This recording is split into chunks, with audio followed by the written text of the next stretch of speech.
Yep. Recording is on. Everyone should be admitted. And I guess just as a matter of etiquette, if you're not currently speaking, if you could just remain muted. Mhm. Well, so good evening, everyone, and welcome to the Conservation Board meeting for August 11th. I'm Chair Dennis Adams, and you can see our board members with their names here. And Rick, what's the deal on public forum? Can people phone in or email it questions? No, basically they have to do it through the Zoom process. Okay. So you might just want to state if anybody is here for public forum, please raise their hand and we will acknowledge them. Nope. Okay, well, I'll hear a motion to approve the minutes from the July 7th meeting. Anyone? All right, seconded? Second. All in favor? Aye. All right, so we accept the minutes from the prior meeting. Rick, which presentation is ready to go first? Well, I don't think we really have a president. I'll ask George if you want to handle anything under presentations, or do you just want to do everything under new business that you? Yeah, let's go with the project reviews then. About 8P0120. Do we have a rep for that? Yeah, Brett, could you let Cade into the meeting to speak? Unmute him. Or I can do it. Hello, everyone. Can you hear me okay? Yes, indeed. Okay, great. Good evening, Mr. Chairman, members of the Conservation Board. My name is Cade Krieger with DDS Engineers. One sec here, I gotta get my other screen up. Okay. Also with me here tonight is Heinrich Fischer, the landscape architect for the project. On behalf of my client, John Gear, I'm here tonight to seek input and recommendation to the planning board for our project, which includes a proposed parking lot expansion and associated landscaping and minor site improvements. The project site is located at 2171 West Henrietta Road between Doncaster and Furlong Roads and is zoned RLB, residential low density B. Mr. Gear has renovated the former Portofino Bistro restaurant on the site, which will now be known as Sonny's Family Diner. Mr. Gear is proposing to expand his existing parking lot there to accommodate increased patronage and a new walk-up ice cream counter on the north side of the building. Drainage on the site, existing drainage generally flows away from the building, basically in all directions. It eventually makes its way to either New York State 15 out front there, and then around to Doncaster, and then there's two existing yard inlets along Doncaster in low spots where the drainage ends up and enters the storm sewer there. We are proposing a planted bioretention area to collect and treat any increased stormwater runoff, albeit it is fairly small, the amount of increased runoff, but it will be appropriately treated. And we're working with town staff to get the technical details of that all worked out. Landscaping for the project will include roughly 27 new trees or shrubs per the plan that is pulled up there. It includes the bioretention area with plantings and extending the planted berm along 15 there, where the existing asphalt second entrance that's located there will be removed and restored to turf anywhere that the plantings aren't proposed. In addition, The proposed dumpster enclosure on the west side of the expanding parking area will be thoroughly screened with evergreens. As you can see there, it's got the small juniper around it. At this time, I'd like to hand the presentation over to Mr. Fisher. He can talk a little more in depth about what we're proposing here for landscaping. If you could unmute him, he might be under Alex Fisher, it looks like.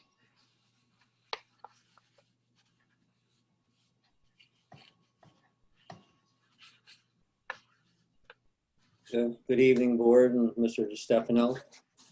What questions have you of me regarding the landscape, please? Anyone? Go ahead.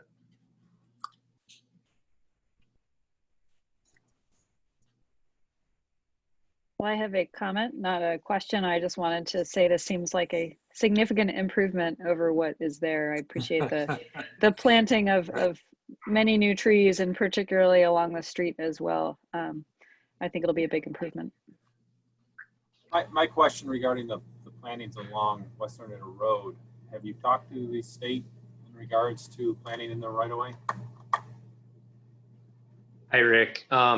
Yes, so we've corresponded with the state DOT on that, and they're completely in favor of closing that. The one stipulation in their comments, I believe I sent a copy of their correspondence to staff. I can't remember if I did or not, but one stipulation is that they don't want any permanent features in that right of way. So any asphalt, lighting, anything of that nature that's in there now, they want completely removed, which we have no problem doing. They didn't say anything specifically about plantings, but we can further vet that out with them. There is an existing planting right now, which I think Mr. Gear has added some perennials and some grasses. He would like to extend that to the north somewhat as shown on the plan. But that's the only thing that we would propose putting in there would be some as salt resistant and hardy perennials and grasses that we could utilize.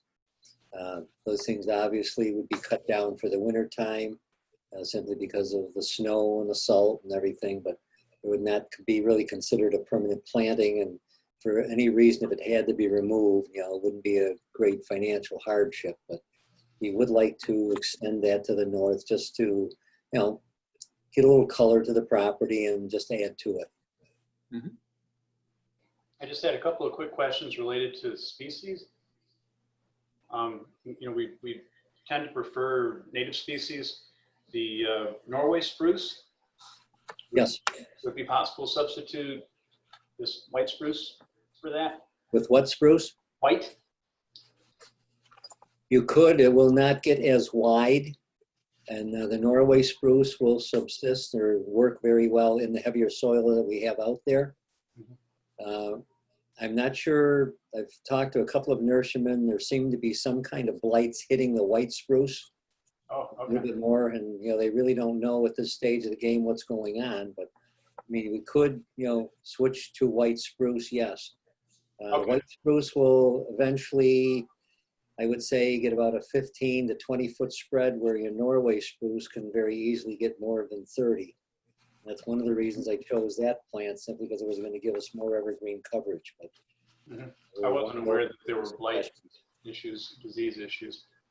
And then just a quick question I didn't catch. What kind of grass are you planning to use along Route 15?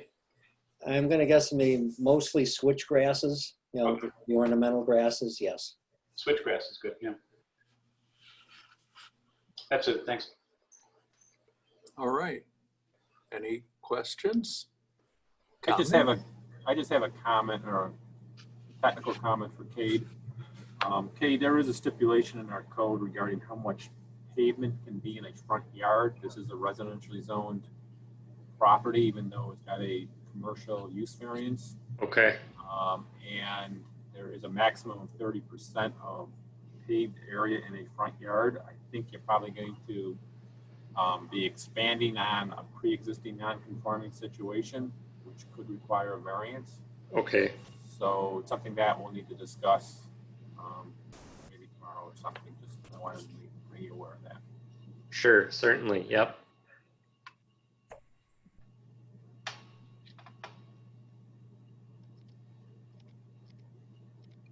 Any more?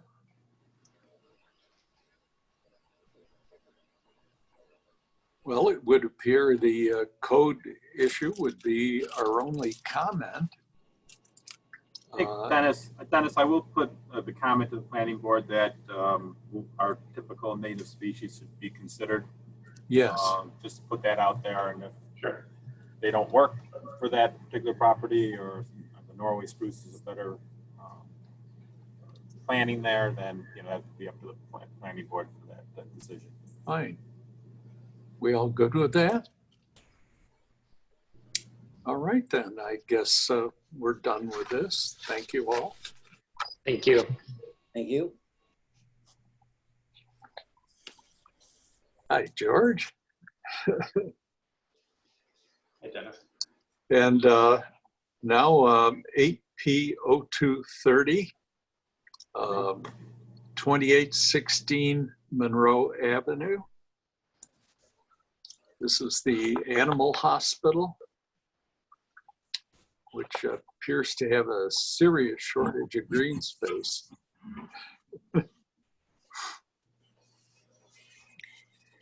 Hello, everyone. My name is Zena Lago Negro. I'm from Passero Associates, and I'm here representing our client, RFM Morgan Property, or excuse me, New Monroe Real Estate. And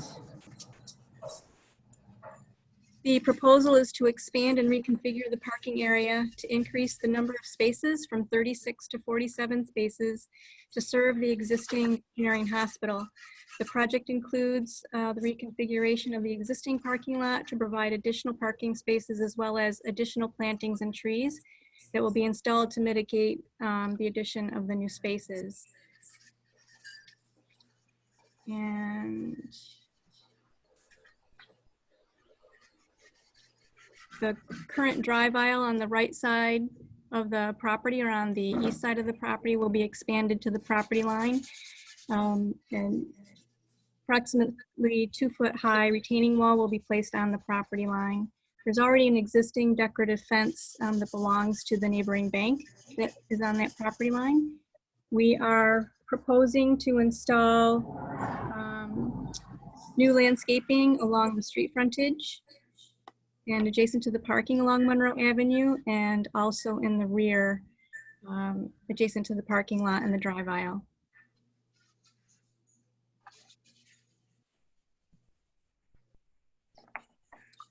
Anyone?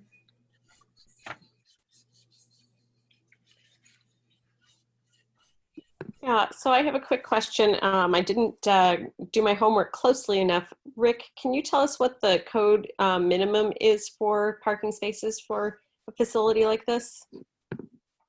It really doesn't have it's not specific in the code. So it is something that is determined by the planning board at the time of construction of veterinary facilities.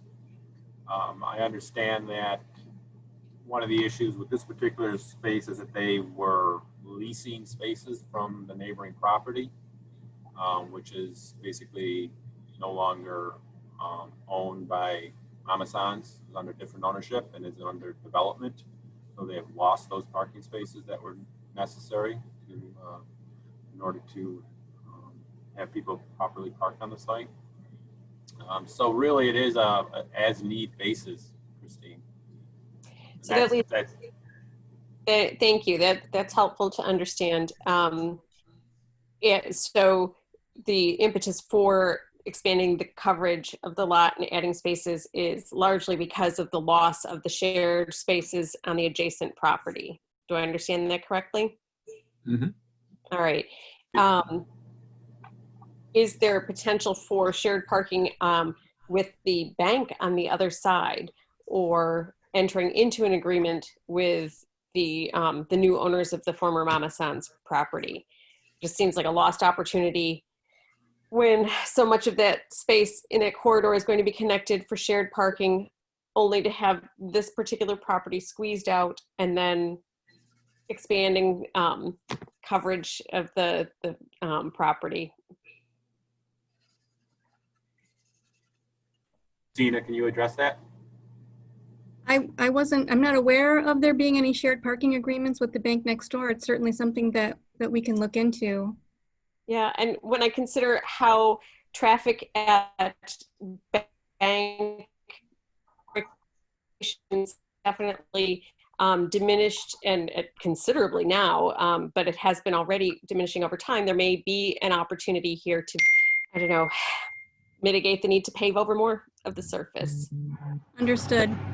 And I recognize that it is a very tricky property that that you're dealing with. My cats visit often. Yeah, I don't. The one issue that you do come up with, I don't even know if the bank is there has to be a surplus of parking on the bank site in order for them to lease extra spaces, and I'm guessing that the bank is probably right at their required number of parking spaces to service the bank. So that does become an issue. We're trying to share parking with them. I'd be grateful if that could be. We can certainly put that down as a comment to the planning board. Is it possible to zoom in so that everybody can see the different species that we're looking at? I'm not as, just wondering what my colleagues thought about these particular species that are listed here. If I could jump in, George, I'm sure will know more than I do, but I'm looking at these and I'm seeing them mostly as ornamental and decorative. Is it possible, or is there room, I don't know the configuration, to plant something more substantial that might provide more shade to the asphalt, that kind of thing, to reduce that heat island? And I'll defer to George. Yeah, I was wondering about that too. I don't think that there's really room. You need room for the roots, and it's a tight spot. I think that you kind of have to regard this as just being, development of a tight, already developed spot, and that's good, but it's not going to be especially green. Mm-hmm. It's close in. I mean, it's a good spot to have developed and active, but I don't know how you squeeze something bigger in. I've been there also. We were there a lot for a while, and it's very tight.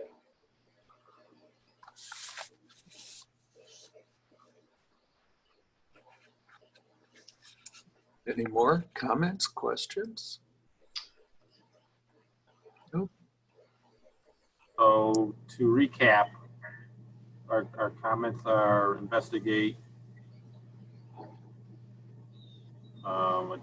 shared parking with neighboring properties. Is there anything else that we want to forward to the planning board? Oh, Rick, the gate up in I guess it's over on the east side of their parking lot. That's actually, is that part of is that the Auburn Trail access, or is that off the property further? I think it's off the property further, but that gate was there to prevent through traffic to exit out onto Clover Street. And with the redevelopment of the neighboring property, there will be no access through there. Okay. I mean, that was kind of Christine's point, I guess, but if that's already been sorted out, that's. Yeah, that is part of the Whole Foods project, which definitely has no access out on the Clover Street through those properties. So okay, that would be difficult unless you had employees parking next door who could basically walk across the property. You couldn't have any drive-through traffic between the two properties.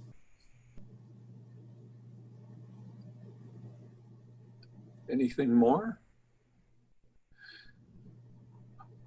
All right, I guess, Rick, with those comments, we are all set on this one. Okay. Yep. All right. Good. Thank you, Zena.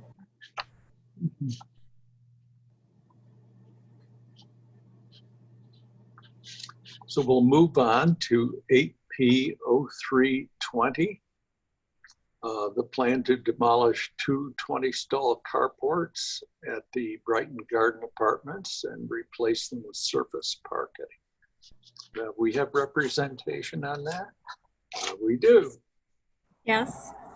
Zena Lago Negro with Passero Associates on behalf of RFM Morgan Properties. The current property is in the RHD2 in the RLB zoning districts. You can see the line on the map. It severs the garage on the north. These two buildings each have 20 covered spaces, total of 40 spaces. The garages are leaning. The walls are cracked and spalling. The roofs are rotting. Some of the interior support posts are not looking very healthy. And unfortunately, they don't act as garages anymore. They act as carports.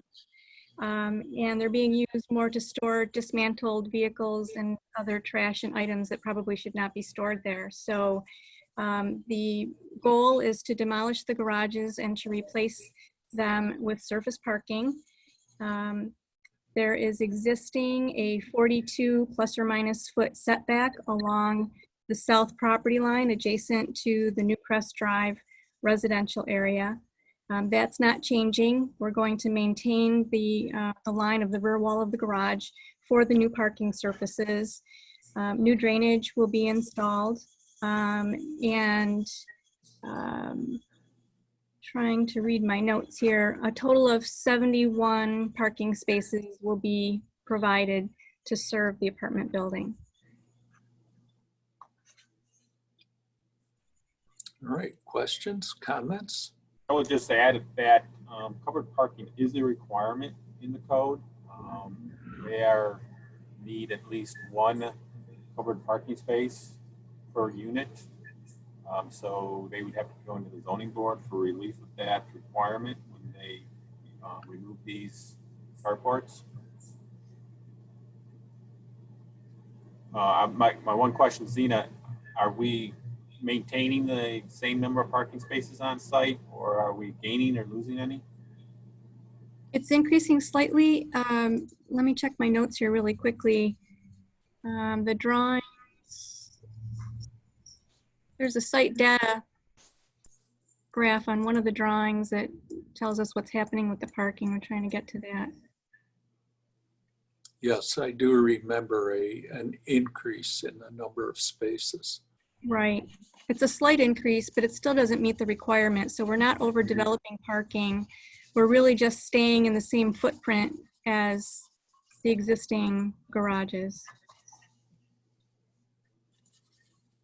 And we do have an application pending with the zoning board regarding the lack of the covered parking spaces. Mm-hmm. So presumably just adding a few more spaces because you don't have the walls, you don't have the structure there anymore occupying space. That's correct. We need a couple of extra spaces. Yeah. I mean, from an environmental standpoint, I have no. I'm sorry, Karen, go on. I was just going to say, you know, no comment. You're not changing the footprint. You're not changing the vegetation. Yes, I think if the right. zoning board says it's okay to not have the covered parking, I don't have any issues with this. No, I don't either. I do have a question about alternative transportation in relation to this, because if I'm looking at it correctly, I think there is a little bit of expansion of the surface coverage.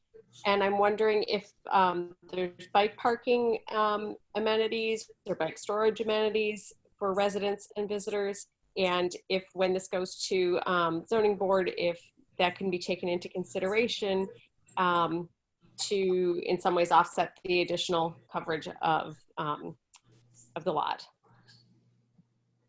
I'm sorry, Christine, I'm not sure what. So I'm wondering, so if I recall the drawings correctly, there is some loss of green space with the reconfiguration of the parking, not a lot, but a little bit. I'm curious to know if there are bicycle parking and storage amenities at the in the complex? And if not, can that be recommended to the zoning board for as a condition of approval for making these modifications to the parking? I think that's a good comment for the applicants to consider when addressing the zoning board. Yes.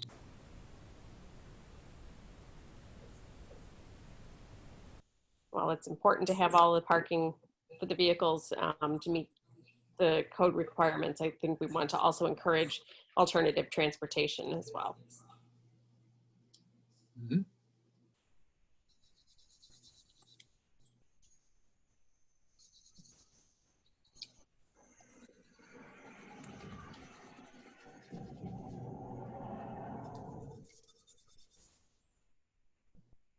Dennis?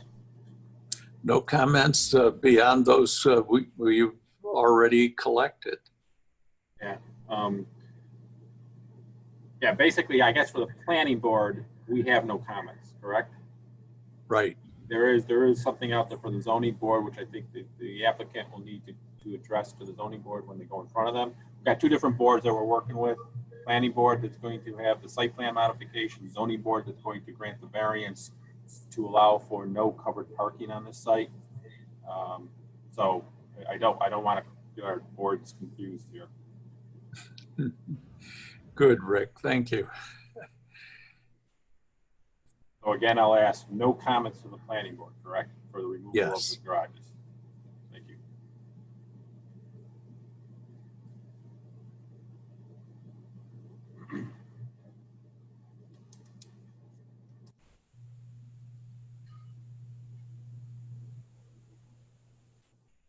I think we're done with that application then, correct?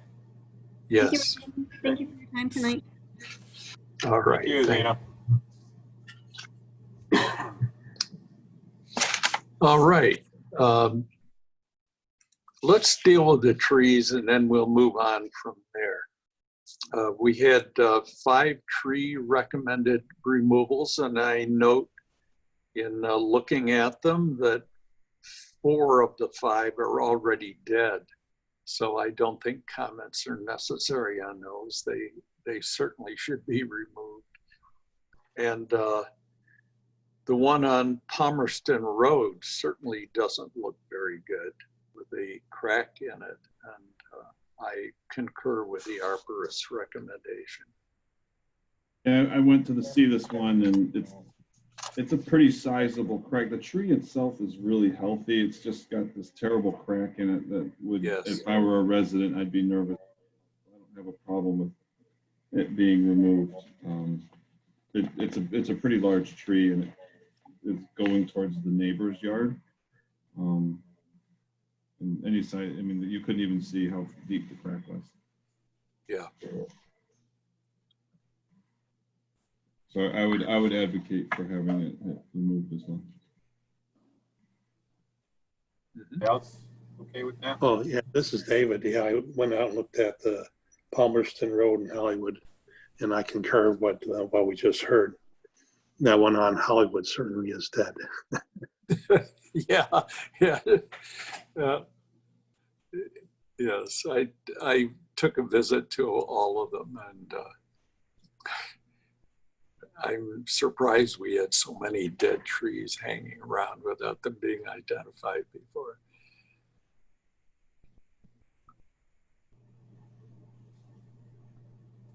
Okay. They're all in good locations for replacement too. I mean, none of them are necessarily crowding. This one on Palmerston is kind of close to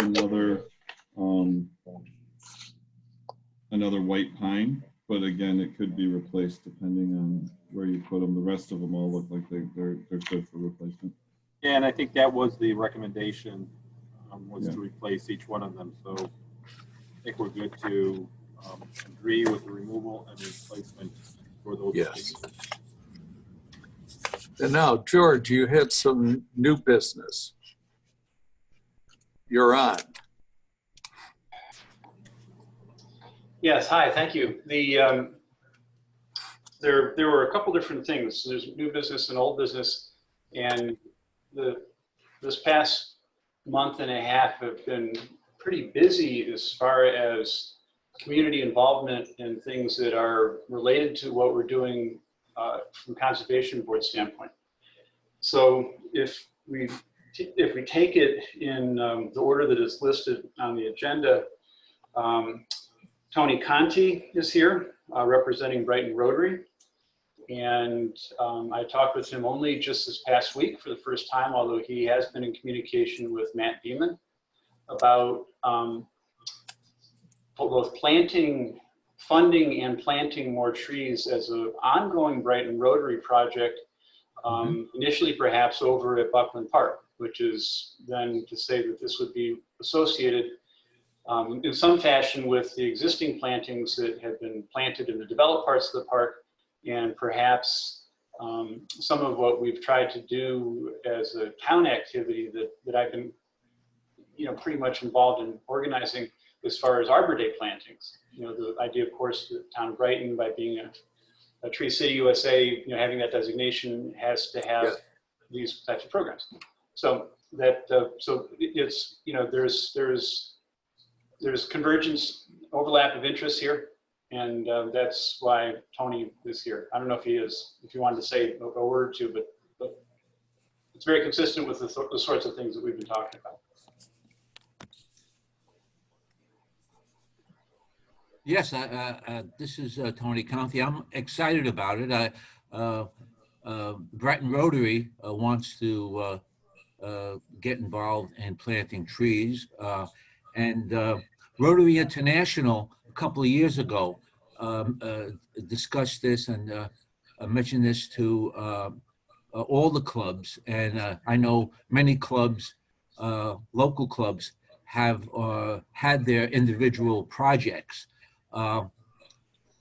So I wasn't involved last year, but I would like this. This sounds like something very exciting. I would like this to be an ongoing project.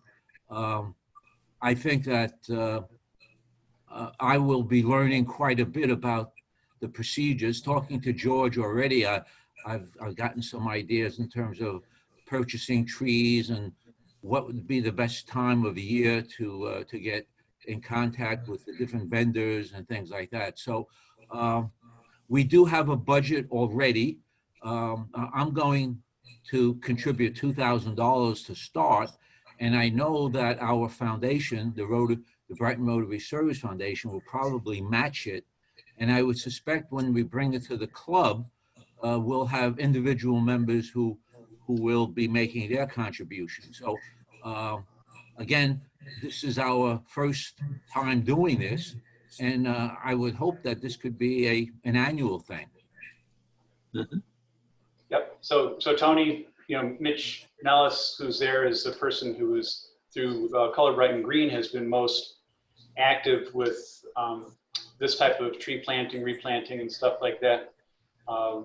And like the email that I copied you in on, he and I and Matt Beeman then have been trying to work out the practical matter of how do you plant trees in the park without having them die due to damage related to machinery or deer.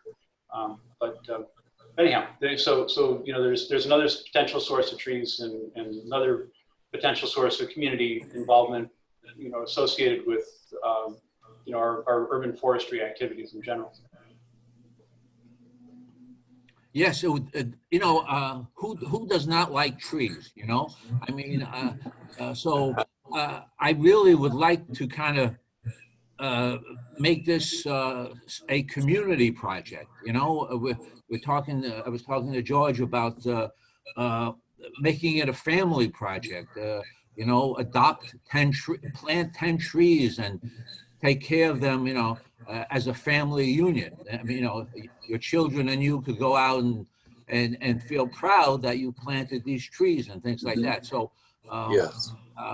that's what I plan to spearhead with my club, and I know many members in my club are excited about this. So I'm looking forward to it. Tony, I just have a question. Do you have any particular areas in the town that you're looking at the plan? Are you kind of open? Do you want to like basically keep to the Well, parks? I got my suggestions from Matt Beeman. He mentioned Buckland Park. He mentioned the Meriden Park. Is that it? Meriden? Meridian. Meridian Park. And then he mentioned something else. So to me, I just want to plant trees. You just show me, you just mention the location and we'll plant it, I mean. Terrific. I mean, from my perspective, it sounds like a great partnership. It's surprised at how far you can stretch, $2,000 as far as trees are concerned if you do it right. Yes, yes. And, I think there are issues to be addressed, as George sent out an email today with some of the town properties and the how they're mowed and cared for. I think the intent is there to increase the tree cover, but we just got some logistics to make it work perfectly. And we're not far from it. And if they run out of room on the parks, I know there's lots of street side trees that we could plant too. That's been my cause. So if George can't find enough space to use all your money, let me know and I can. All right, good. All right, well, thanks, Tony. Thank you. Thank you. Next up on the list, and this is something, Riley Blasiak is here at the meeting. She graduated from Brighton High School a couple years ago. She's in a civil and environmental engineering program, I believe, right? At UB. And I sent you information, basically part of her summer project, the REU projects, or National Science Foundation Research Experience for Undergraduates. And the project that she did was looking at the urban heat island effect in Los Angeles County in the Los Angeles River watershed, and doing an analysis related to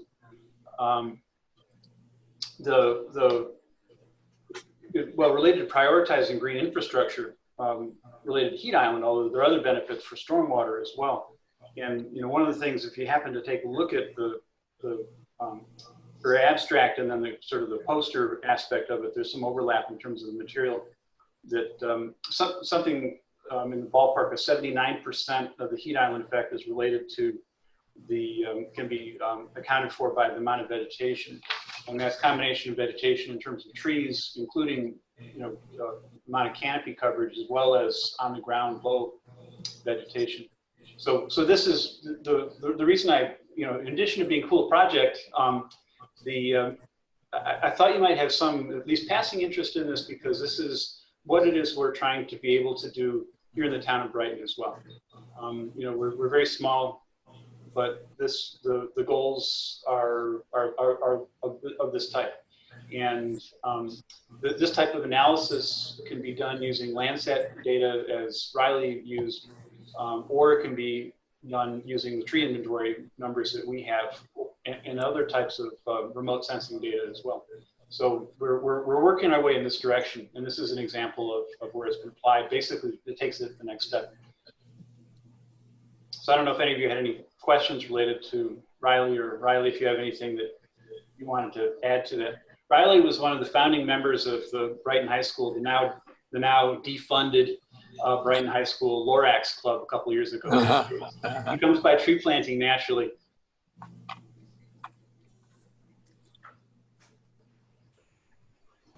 I don't know. I think you covered everything pretty well, Doc Smith, on my project. I got a couple.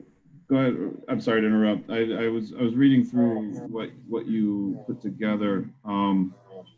Is there any way to and I love the idea of relating the heat island to health and well-being, and yes, and that's kind of like, I'm really trying to push that right now, and I think the town is agreeable to that. Is there any way to put your research into a layman-friendly language to promote the idea of more vegetation means healthier people?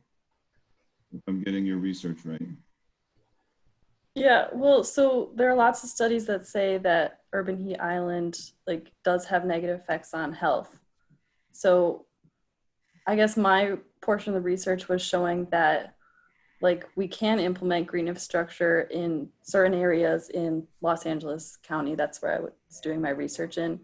And that like by implementing the green infrastructure, we can reduce urban heat island, which will then have an impact on the health.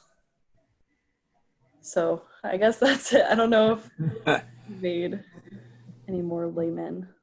Well, are there numbers that go along with that, or is it more general? Is there like tree or equates to this many less visits to the hospital or anything like that? I didn't know.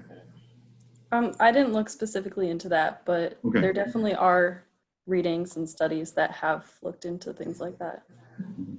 Yeah, the iTree software that you can use with things like tree inventory stuff like we have is what is set up to do that type of analysis as far as generating, the amount of carbon sequestration, the amount of, different types of nitrogen, sulfur oxide, air pollutant removal, particulate removal, stuff like that.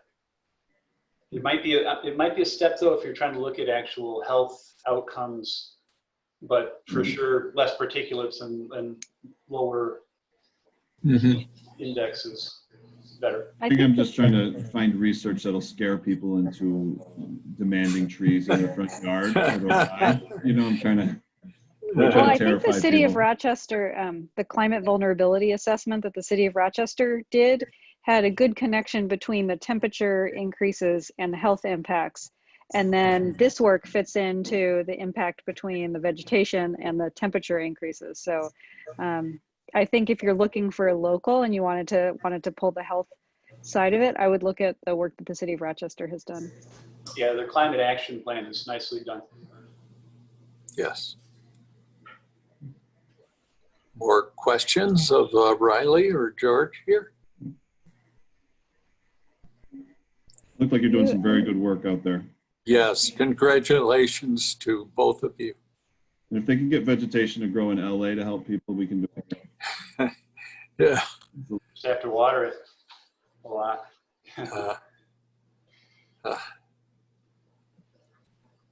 All righty. Well, thank you. Thank you, Riley. Thank you, Riley. Yeah, Thank you, Riley, and thank you, George. Do we have anything more to discuss this week? We pretty much got through. We have several things still on that. Nope, we had an EMC report, which we skipped over, and then I think George also had some other things. So there's still some other. There was no EMC meeting this past session. Well, that was short and sweet. We're good. And no green report, I will assume. All right, so we're out of reports. Okay. George, were you also, there was something else on your list as well. I think George has more to talk about. Oh, yeah. Good. Oh, please do, George. Yes, thank you. Yes, under old business, the tree inventory. Rory Cooksack, who's here, has been working on this summer. She's recent, I guess 3-year out graduate from Brighton High School, and I'm sorry, you have to remind me of your major is in environmental studies, and you have a double major, right, at Bard? It's environmental and urban studies, and then I'm concentrating in environmental science. Okay, so environmental urban studies.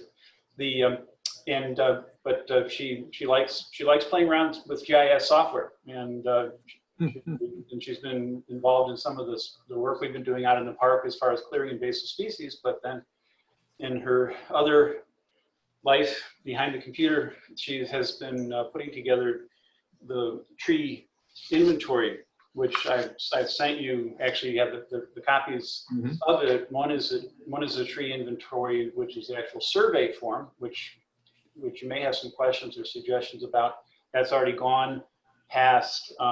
Rick has seen it. Brett has seen it. The GIS group in Mike Guyon's office has taken a preliminary look at it. And then the other aspects of it are what essentially would be a PDF file guide information, how to do these things, to have it all in one document.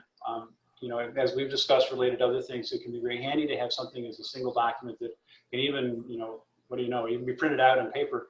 The information is available a dozen different ways, but if we really want to have an inventory, tree inventory that, again, maximizes potential community engagement, having a paper option is something. Then also spreadsheet. How on earth do you organize this sort of thing? Rick brought up a couple points when we met with Mike Guyon last week, which is that it would be nice to do this systematically. And on this point, I guess I don't differ altogether, but I'm coming at this from a different direction. Part of what I think we need to do in terms of tree inventory, and this, how this whole thing is represented, of course, in terms of, these are draft versions of these things that Rory has put together. We want, on one hand, we want to be systematic and get the thing done as effectively as possible. But on the other hand, if we have someone with a family with a couple of kids and they want to add the tree that's in front of their house and it hasn't been inventoried yet, I would like to make that be possible. If we have, say, my 80-year-old in-laws and they walk around the block and they'd like to just do the trees on their block, I'd like that also to be possible. So I'm not sure how to arrange that, quite honestly. The question of how do you do the tree inventory, it's a downloadable app that works on a cell phone, and that aspect of it is pretty straightforward. And then you have to have a couple of key measurements, and the minimum measurements are ones that are total tree height and then also the diameter, the DBH, diameter of breast height. So mid body height, diameter of the tree. And there's a tool, a calibrated stick for doing this, and it requires a little bit of instruction. I can provide a little bit of instruction pretty easily and on a as needed basis. But then the other question would be, if we're going to do it this way and have people basically check out the materials and do it, and they log their trees into the it's an internet-based is where the data ends up. But then how do you also arrange the handoff or trade-off of the equipment? I mean, it could be something as simple as a bucket on my front porch that says, tree inventory on it. People sort of come and go and just help themselves. I'd be fine with that if that was the best idea. But I don't know. This is as far as we've gotten. I just want to sort of present this to you, give you a chance then to ask Rory questions or me if you had questions related to this. And then if you haven't had a chance to look at the documents yet, consider it and within, ideally relatively soon, feedback would be really great. So comments? I looked through the information you sent out. The app looks like it. I haven't downloaded it, but from the description in your writing, it looks pretty efficient and easy to use. I guess the question would be, the measuring of the height. If they're off by a little bit, not a huge deal. It's more the species and the health of the tree that we're interested in. If they're off by 10 feet on the height. Coordinating how to get, I assume the app doesn't allow you to count the same tree twice. No, because it shows whoever has done it before has downloaded the information. So it basically when you go out there, it's already shown as populated. That tree is already shown as being identified, as being logged in, unless there's some issue with GPS such that it places it in the middle of the street or something like that.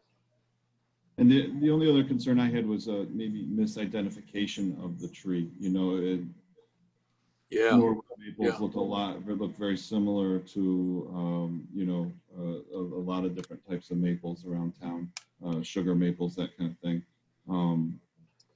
and different oaks. Like a pin oak looks very similar to a red oak in a lot of regards, that kind of thing. So that would be my only concern. But otherwise, I thought the way you had it set up was really well done, and I think the app will make it hard to screw up too badly. If we get a count of the tree and how the species, I think that's a victory. And everything else is sort of icing on the cake. And then also, I Uh-oh. think the assessment of whether or not it's healthy or not is a good idea too. So it gives us an idea of what to plan for. Because I mean, we just found 4 completely dead trees that have been sitting in Brighton. It'd be nice to know how many are on the verge in the coming years to have to be taken out too. Yeah, a lot of value in collecting all of that data comprehensively and piping it straight through to town hall. Rory, has a program like this been, have you seen similar programs deployed in other communities? And do you have a sense of time frame that you would be sending tree hunters out into the community? Is this like a 1 week each year? Is this an ongoing? How do you envision deploying community members? I really think that this could go like year round, and to start it as soon as possible, because I think that the more data that we have, the more useful that it will be for grants in the future and just other research. As far as getting it out, I feel like if we send it out as soon as possible, when maybe by the end of this month, hopefully, I feel like that will give people time to go outside and really walk around their neighborhoods and try to see like what's happening and like how this tree inventory looks firsthand.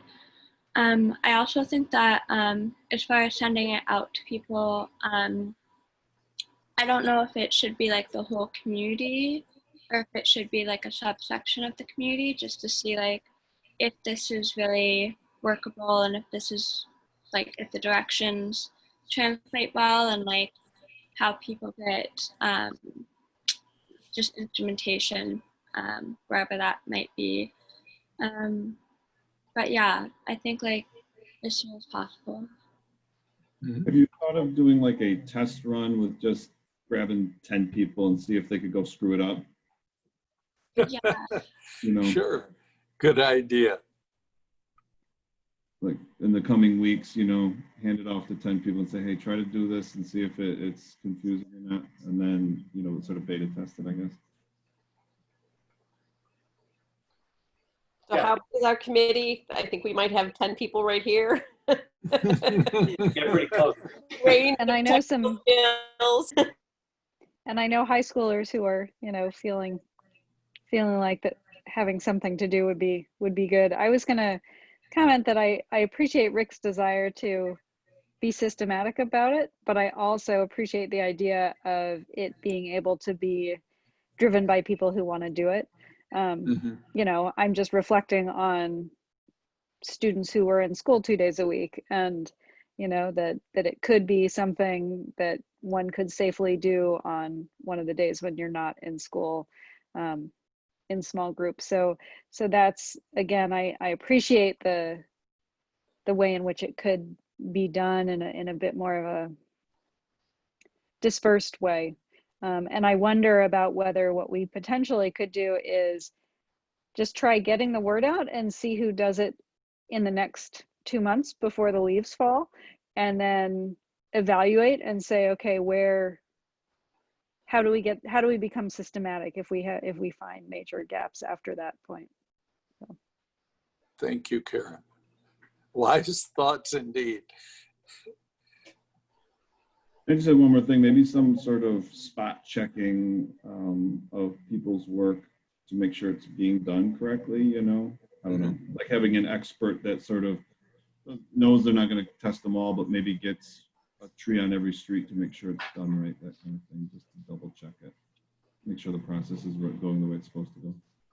But another thing I was wondering, sorry, Mitch, can you, I forget with the app, can you upload a picture? Yeah, So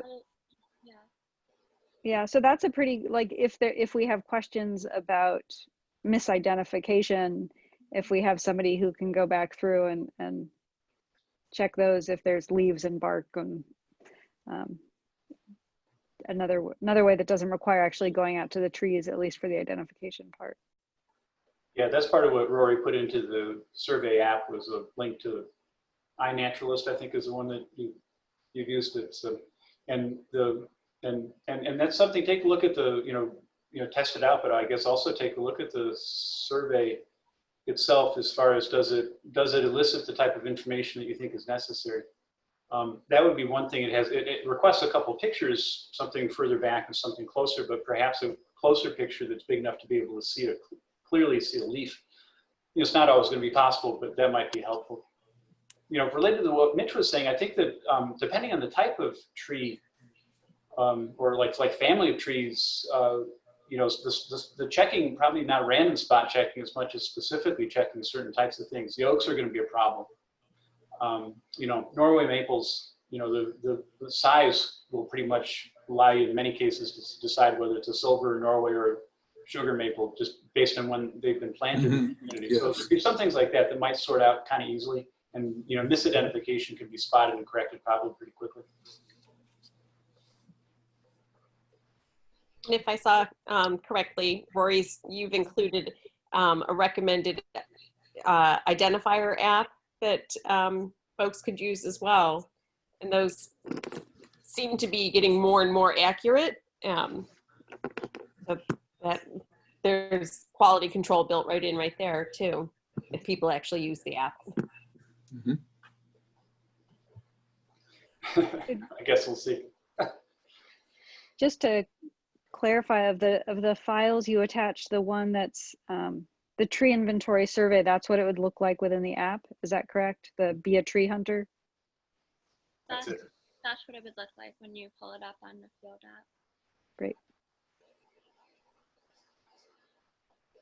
Yeah, so I guess on that we're sort of looking for, it sort of needs its final stamp of approval from the Conservation Board, as far as take a look at it, mess around with it a little bit and see if it seems workable, and then we need to run it past Brett so that we can get a sense of the town engineer's office. If those guys want to add anything or make any changes, and they've had a chance to then think about it a little bit.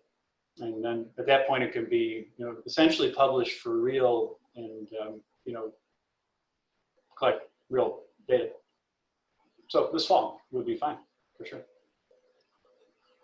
So should we send, if we have comments, send them to you, send them to you and Rory, you, Rory, Rick? Just wonder, how should we track where should we send feedback on the documents? Rory's primary author of this, so send it to her. Okay. I'm curious, but she's setting it up, so. Okay. Great. Yeah, for Right, sure. so I think this is really, really excellent. Oh, yeah, so I think maybe what we want to do is take a look at it and get any comments over to Rory by our next meeting, so that we can put our stamp of approval on something. Hopefully Rory can turn something around pretty quickly if there's the comments. And maybe we want to try to get her everything 2 weeks before our next meeting. So within the next 2 weeks, get her the information, and then if she can turn it around, get it back to me, then I can distribute it out to everybody. And then we can put our stamp of approval on it in our September meeting. I think that would be a goal. That sounds fine. And in the meantime, I have, like I said, there's still a question of how do we do a quick tutorial on how you use a doil stick and how do I get that into your hands? But I'm the one to contact on that. And it's not that hard. It can pretty quickly, I think, become a see one, do one, teach one type of situation. So George, you'd be open to doing that, training people between now and before our next meeting? Oh yeah. I'd be open to doing that all the way into the fall, because it's got to be done on a sort of individual basis anyhow. That's been part of what we're doing. Is this is a town thing, but it's not a group activity. It can be done individually or pairs, but it's we're not. So we're not. George, you can't do a little YouTube video on it? What's that? Can you do a little YouTube video on it? The videos probably exist already. Yeah. I haven't checked, but that's a good point. It's something that we could just, you know, pin up and people can just go and learn the YouTube process. Yeah, why not, right? Yeah, I'll check. All right, thank you, George. Yep, thanks. Thank you, Rory. Do we have more on this that we want to cover? Anyone? Other topics, anyone? Okay, so. I'll only loop back to the question. I just confirmed there are indeed many ways to see how to use it, written and video, and they all look pretty self-explanatory. So George, you and Rory could make your own to add to the collection, but it's already out there. Okay. Our next meeting is September 8th. Hopefully everybody can make it. We'll probably be doing the same video meeting as we are now. Hopefully sooner rather than later, we'll be back in person, but not holding my breath at this point in time. No. All right. Well, thank you all for your work tonight. And I hear a motion to adjourn. Motion. Yeah, seconded. And we are adjourned. Good seeing everybody. Thank you, you. everybody. See you well, everyone.